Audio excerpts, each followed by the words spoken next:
Oi, pessoal! Tô aqui novamente essa semana trazendo mais conteúdo do direito previdenciário para vocês. Semana passada eu falei sobre o que o INSS não te conta sobre auxílio-doença. Se você não assistiu o vídeo ainda, eu vou deixar o link aqui na descrição para te dar uma olhadinha. E essa semana eu vou falar sobre um assunto bem polêmico, que é as novas mudanças na reforma da Previdência e as profissões mais afetadas.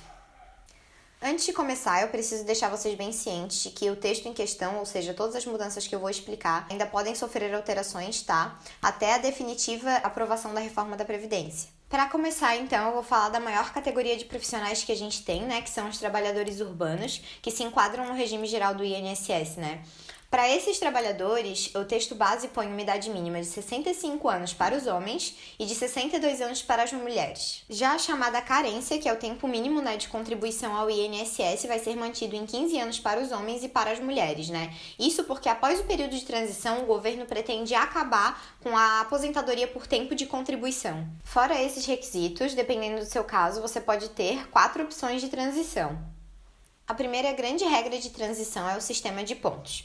Hoje em dia, ela funciona da seguinte maneira. As mulheres elas precisam ter 30 anos de contribuição e somar 86 pontos, e os homens precisam somar 35 anos de contribuição e 96 pontos. Com a reforma, a cada um ano é aumentado um ponto, até que as mulheres precisem completar 100 pontos e os homens 105 pontos.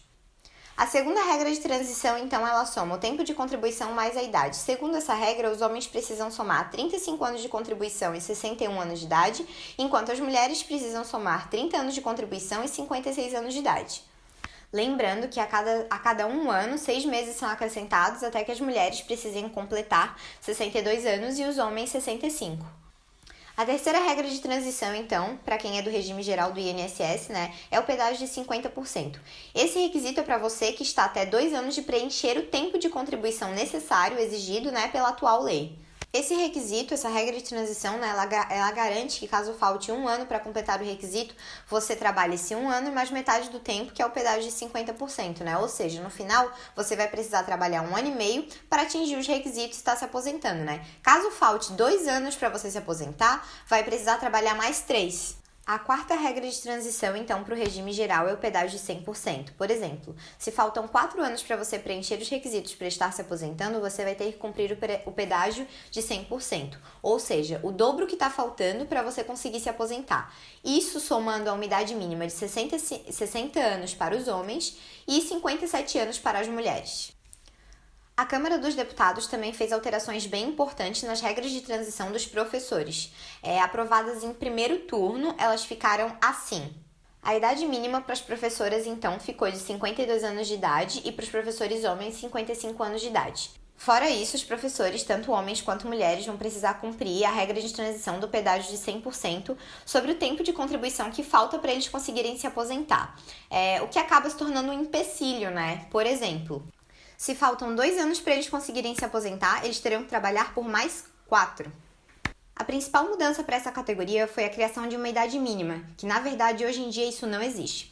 Para deixar bem claro, esses benefícios só irão valer para os professores da iniciativa privada e para os municipais que não têm regime próprio.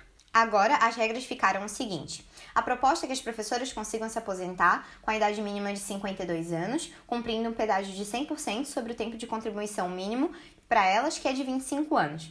Enquanto os professores vão precisar ter, no mínimo, 55 anos de idade e cumprir esse pedágio de 100% sobre o tempo de contribuição deles, que é de 30 anos. Além dessas, existem outras 2 formas de transição para os professores. A de pontuação, que é de 81 pontos para as mulheres e 91 pontos para os homens, e a idade mínima, que é de 51 anos para as mulheres e 56 anos para os homens.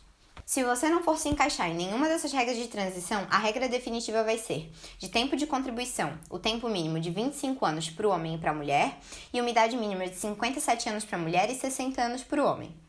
Relembrando novamente que essas regras de transição são para os professores do regime geral, federais e dos municipais sem regime próprio. Deixei para falar por último, então, sobre a aposentadoria dos policiais, visto que essa categoria foi a que mais deu o que falar na votação de primeiro turno lá na Câmara dos Deputados. Atualmente não existe idade mínima para os policiais estarem se aposentando, né?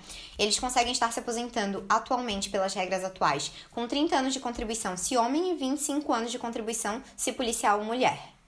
Porém, com as mudanças feitas nos últimos dias, os policiais só vão conseguir se aposentar com a idade mínima de 52 anos para as mulheres e 53 anos para os homens. Relembrando então que essa categoria de profissionais de segurança é para o âmbito federal.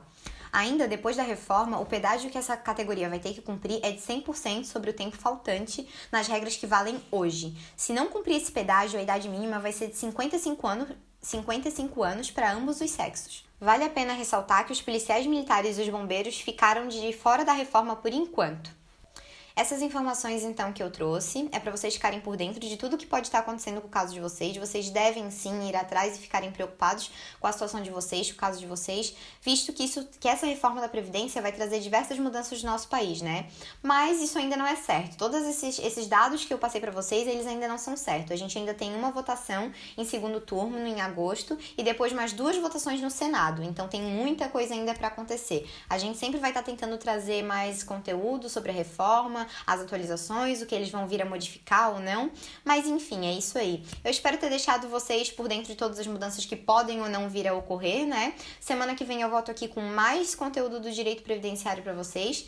Se esse vídeo foi útil, não esquece de curtir e se inscrever no canal se você tiver interesse, né? Enfim, acho que é isso. Um beijão, até mais e até semana que vem.